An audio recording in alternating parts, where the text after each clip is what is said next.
What if the only thing standing between you and your most aligned self is the version of you that you have been pretending to be? This episode is for anyone who feels like they've been hiding or pretending or shrinking to feel accepted by their peers, because this is something that I feel I did for so many years of my life, and something that I shared with my Dream Life Society this morning, my community inside of my app, is that something I have been practicing over the past decade is living unapologetically. It's as if every time I work through a new layer, something new pops up that allows me to grow even further into becoming someone who lives their life completely unapologetically. I grew up being a people pleaser, aligning my actions with how other people would perceive me in the best possible way.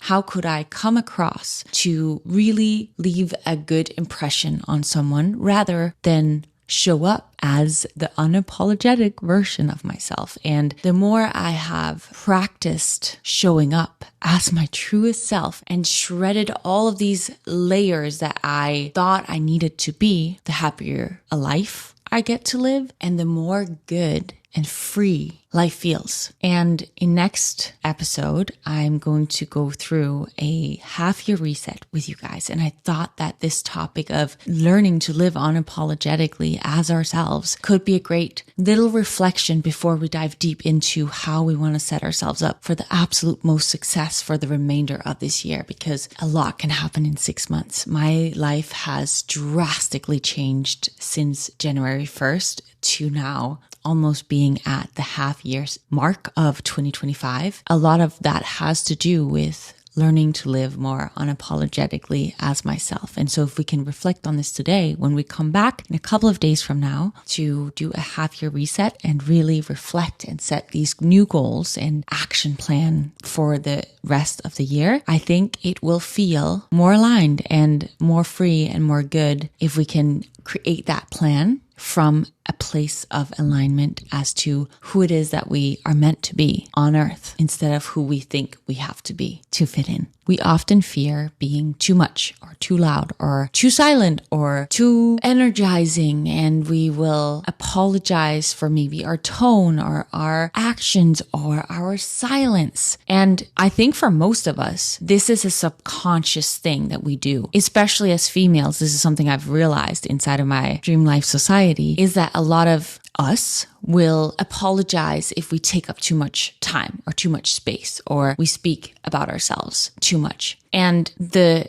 most incredible, powerful realization that we've all had whenever we have these community calls is that actually when someone does take up the space and allow themselves to share their truths, the challenges, the struggles, their vulnerable experiences of life, is that when they dare to take up that space and share from a vulnerable place, that is when the most valuable insights and lessons are being exposed to the rest of our group. It is when someone dares to show up unapologetically as themselves and take that space that the rest of us can really feel like we relate and resonate and potentially can help them overcome this challenge, which also brings the person helping value, right? We feel joyful when we are capable and able of helping someone else. And so why wouldn't it be the same for us? That if we dare to go take up that space that we need in order to heal something or resolve a challenge or just take up the space that we need, why wouldn't we benefit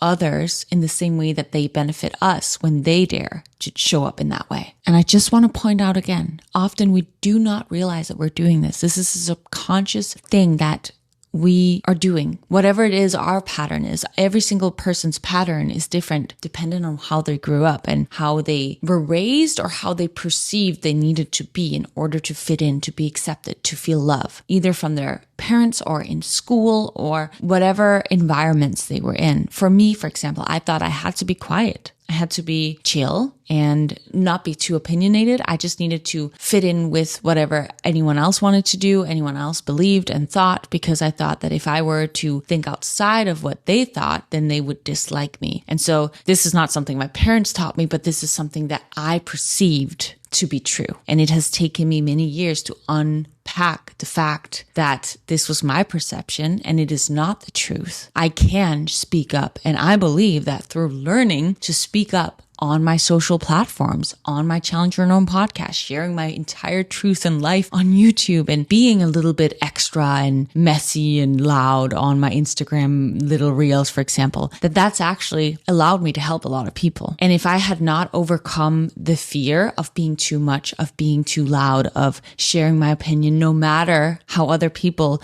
would disagree or have other thoughts, if I didn't allow myself to show up unapologetically in that way, I would not have been able to make an impact in anyone else's life, because I would just want to be easy and quiet and fit in. And so I believe we all have a gift to this world. And I think that our gift is going to be spread the widest, help the most people if we dare to live unapologetically. So I want you, as you're listening to me speak, just think about maybe one area of life where you feel like you're not fully showing up as the whole you, as the authentic you. And sometimes that can be due to feeling shame because of something we've done in the past. So when we communicate with others, we don't share the entire truth. We hide information because we think if we share the entire information, we'll get judged, for example. Maybe you want to reflect on how you felt when you were growing up. You would feel the most accepted and approved by your parents or environment, school. How did you have to behave to feel approved and accepted by others in your surroundings? And how are you still acting in that way to feel approved and aligned? If you become aware of it, I speak about this a lot. Whenever you become aware of your patterns, you can then choose to change it. But step number one is always becoming aware of why it is or what it is that your pattern is, because without the awareness, we can't change. So really sit down with yourself and write down, what did you need to do to feel love and approval and be accepted by others? Maybe your parents wanted you to be quiet. Maybe your parents wanted you to be a performer. Whenever you performed well, then you did good. Maybe they wanted you to get A+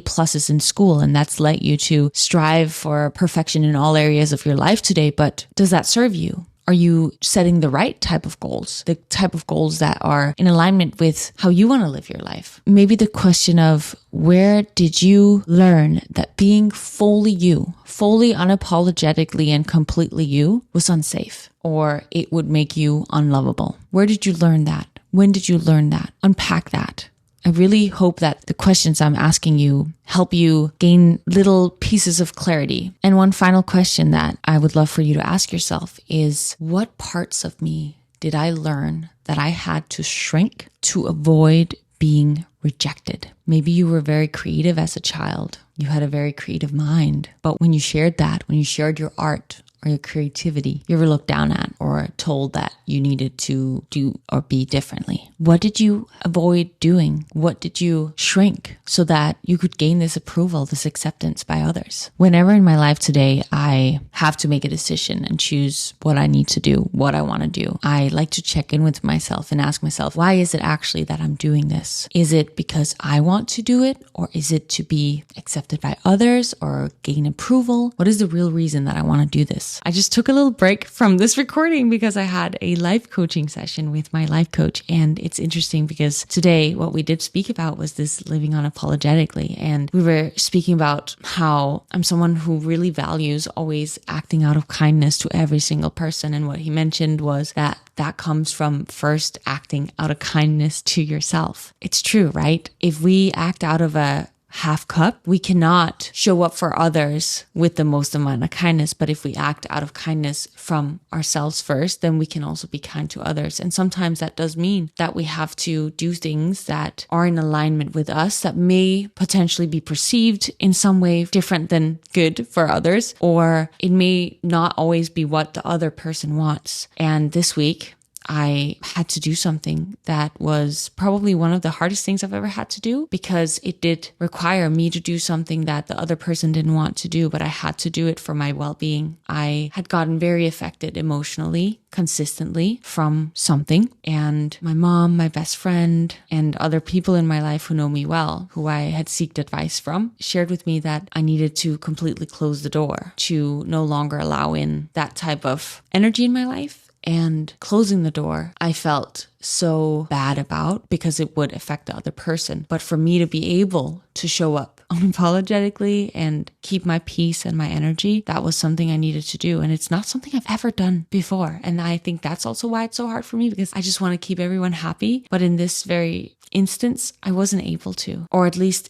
I wasn't able to. What I was going to say is that if I hadn't done it, then only I would be the one hurt by the situation, but really it couldn't have ended in any other way than what happened. And what I know for sure is that the person that it affected, it is for them as well. It is for their best, highest, greatest good for all for them, but they potentially in this very moment can't see it. It's kind of like if you tell a child that they can't have a cookie, they'll get upset, they'll be so angry, they'll not understand. But really, having a cookie right before bedtime would not make them sleep peacefully and rested. But the parent knows that not giving them a cookie is the best thing long term for them. So with the thing that I had to do to close this door this week, it was hard for me because I know the person would be affected. But I needed to do it both for my own well-being, but also for the other person's peace and joy and release moving forward. And I know this was a little bit of a side tangent, but since this was something I just worked through with my life coach, I just felt the need to share this because I know a lot of you guys on here are fellow people pleasers like myself, and you want to make everyone else happy around you, but sometimes you sacrifice yourself in order to do so. And maybe someone out there needed the reminder that sometimes you have to act out of love for yourself, out of kindness to yourself, and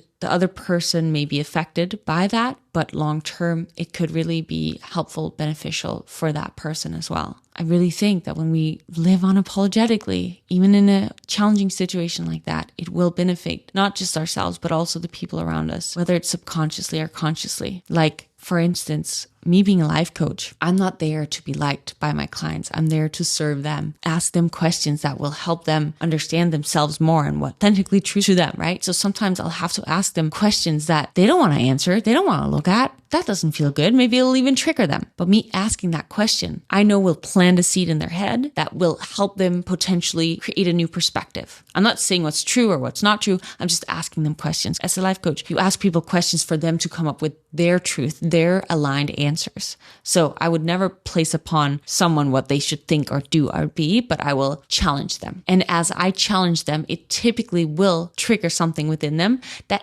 at first won't feel good, but it will hopefully plant a seed that will help them understand themselves more and align with themselves in a new, different way, or gain some new level of perspective or reflection that if I hadn't been willing to potentially be disliked in that moment as I asked the question or I challenged them in some way, if I wasn't willing to be disliked in that moment, it rarely happens. I think that someone actually gets, annoyed with me in that way or triggered, but it happens. However, what always ends up happening is that they come to some realization and then they're like, damn, that question that you asked me helped me realize this and that, which has helped me make these different changes in my life. And talking about questions that you can ask yourself to show up more unapologetically in your life is, if I trusted that I would be loved no matter what would I do differently? And you may want to pause this podcast after every question just to reflect, or maybe even write down your answers. Where am I filtering my truth at this very moment? What would I say or do or share if I was not afraid of being judged? A conversation that we had inside of my Dream Life Society this week. If you're new to my podcast, we speak every single week and we do journaling challenges and just chat every single day inside of our community group. I offer all types of different kinds of workout programs together with now a new traveling workout program that only requires bands and a backpack, together with my bikini prep program, quickie programs,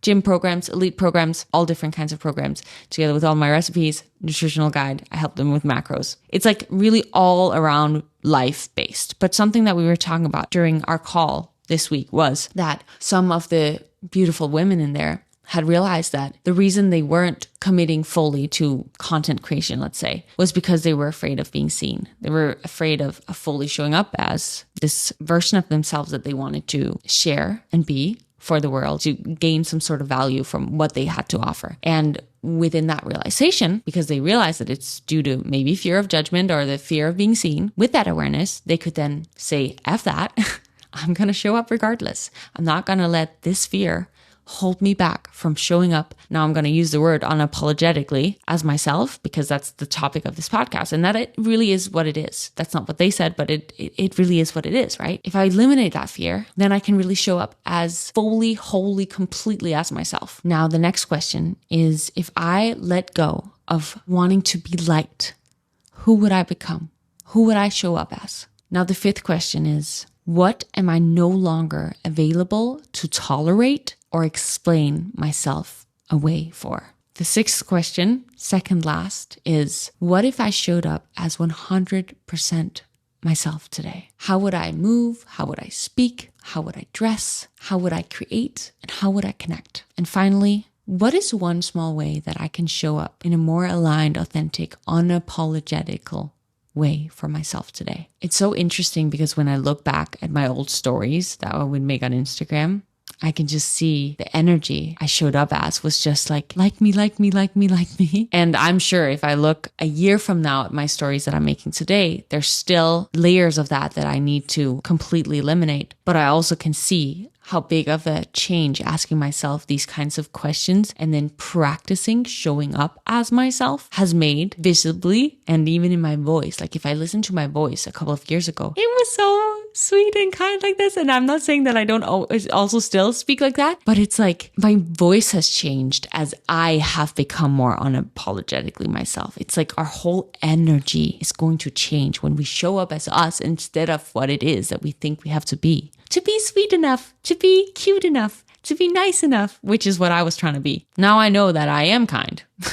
So I don't need to prove that I'm kind. My life coach today asked me, what is the one thing that you're the most proud of or grateful for? I think it was a mix of those two. And my answer was that I'm a really good human. I'm really proud of that. And I really know it. Even when I have to make hard decisions like the one I had to make this week, I know that it's coming from a loving, good-hearted place. That is something I know to be true. I still need reminders, obviously, when I'm facing challenges, but I do know it deep within that I am. And so I don't need to prove it anymore. And I can promise you that the more you practice this, I'm sure you're already on this journey. We're all on this journey, but your life becomes so much lighter, so much more magnetic. It feels so much more free. And you may lose some people on the way because they no longer resonate with this full version of yourself. But I can promise you that the right people are going to come along if you keep showing up as you navigate this journey of figuring out who you actually are, instead of all these layers that were placed upon you from your upbringing of who you were supposed to be good enough, to be accepted, to be loved. The peace you feel when you live in alignment, when you don't have to perform or wear masks, is unmatched, and you deserve that. So I want to ask you a final question, which is, what version of you are you ready to let go of in this very moment? Challenge your norm today to ask yourself, what are you ready to let go of, and what are you ready to become? And I'm thinking this is a good question to reflect on until next episode, where we will dive deep into a mid-year reset and set ourselves up for having the most incredible, transformative, aligned, happy, joyful, peaceful second half of 2025. If you want to join my community where we work on ourselves in this way every single day, I will put the link below to join my Dream Life Society, and you will become a part of the greatest community on earth. We start our July Breakthrough Challenge soon, and if you're listening to this at any other point, you can join any of my other challenges or just join my membership at any time, and we are going to welcome you with the most loving arms and heart and support. I hope you go out there and have a beautiful day, and that this episode sparked something within you. I'm sending you so much love, and as always, remember that in order for you to grow, you have to challenge your norm. Bye.